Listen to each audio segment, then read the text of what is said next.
Hello everyone and welcome to another Star Wars figure review. Today we're going to take a look at another figure from the movie Heroes line, and as I promised in my last review, this is indeed going to be on Qui-Gon Jinn's Jedi Padawan Obi-Wan Kenobi. Now, like Qui-Gon Jinn that I just reviewed, this is another repack, although it's probably one of the better ones from the movie Heroes line.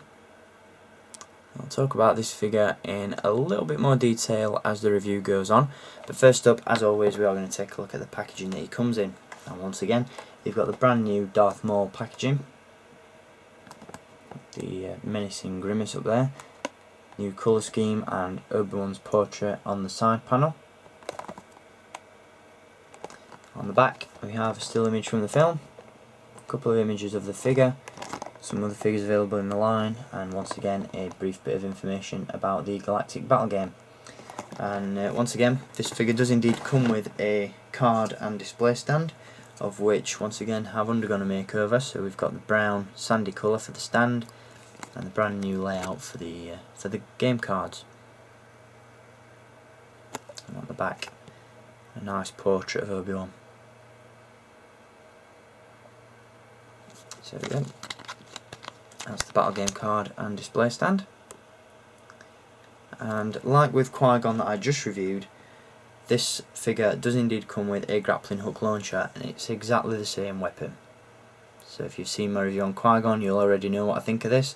It was first released with a Clone Wars Padme figure back in 2009, and it's just one of the ugliest looking weapons I've seen. Once again, the movie Heroes line is primarily aimed at kids, and it's sort of an attempt to get action features incorporated into figures. Hasbro seem to have this attitude that kids prefer action features and firing missiles to articulation and detail, so that probably explains the amount of crappy repacks we've seen in this line so far.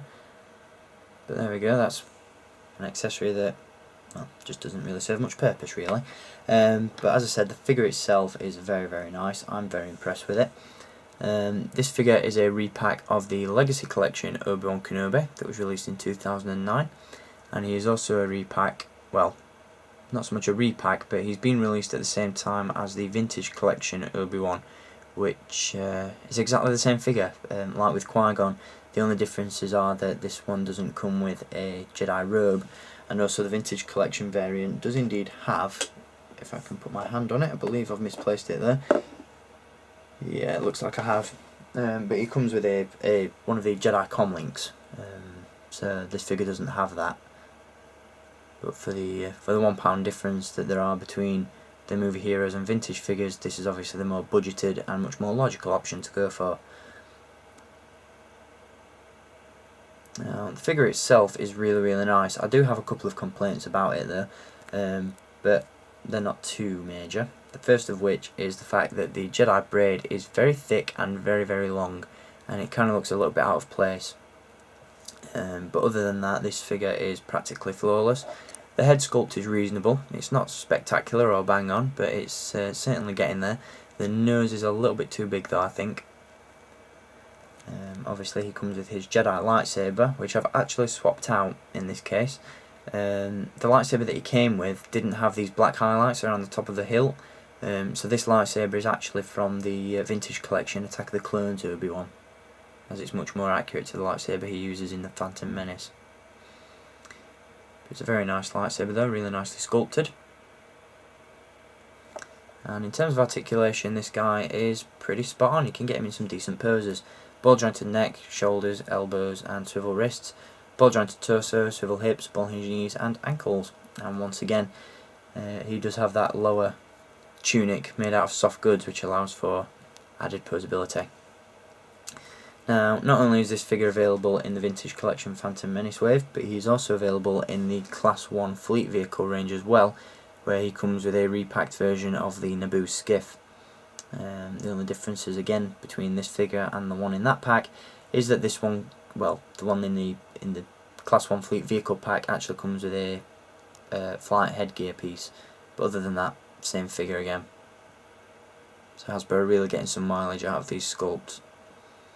It's a great figure nonetheless, as I said, really one that I was hoping to pick up and one that I'm very, very happy about getting.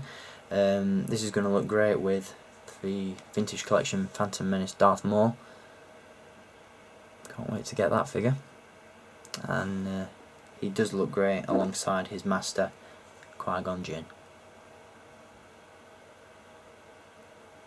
So there we go. That is the Vintage Collection Obi-Wan Kenobi from The Phantom Menace. Hope you enjoyed having a look at this figure. And I'll be back with some more reviews very soon. I've got tons of Vintage Collection reviews to do for you, and no doubt some new Clone Wars products will be hitting very soon. So stay tuned for all of those and much more.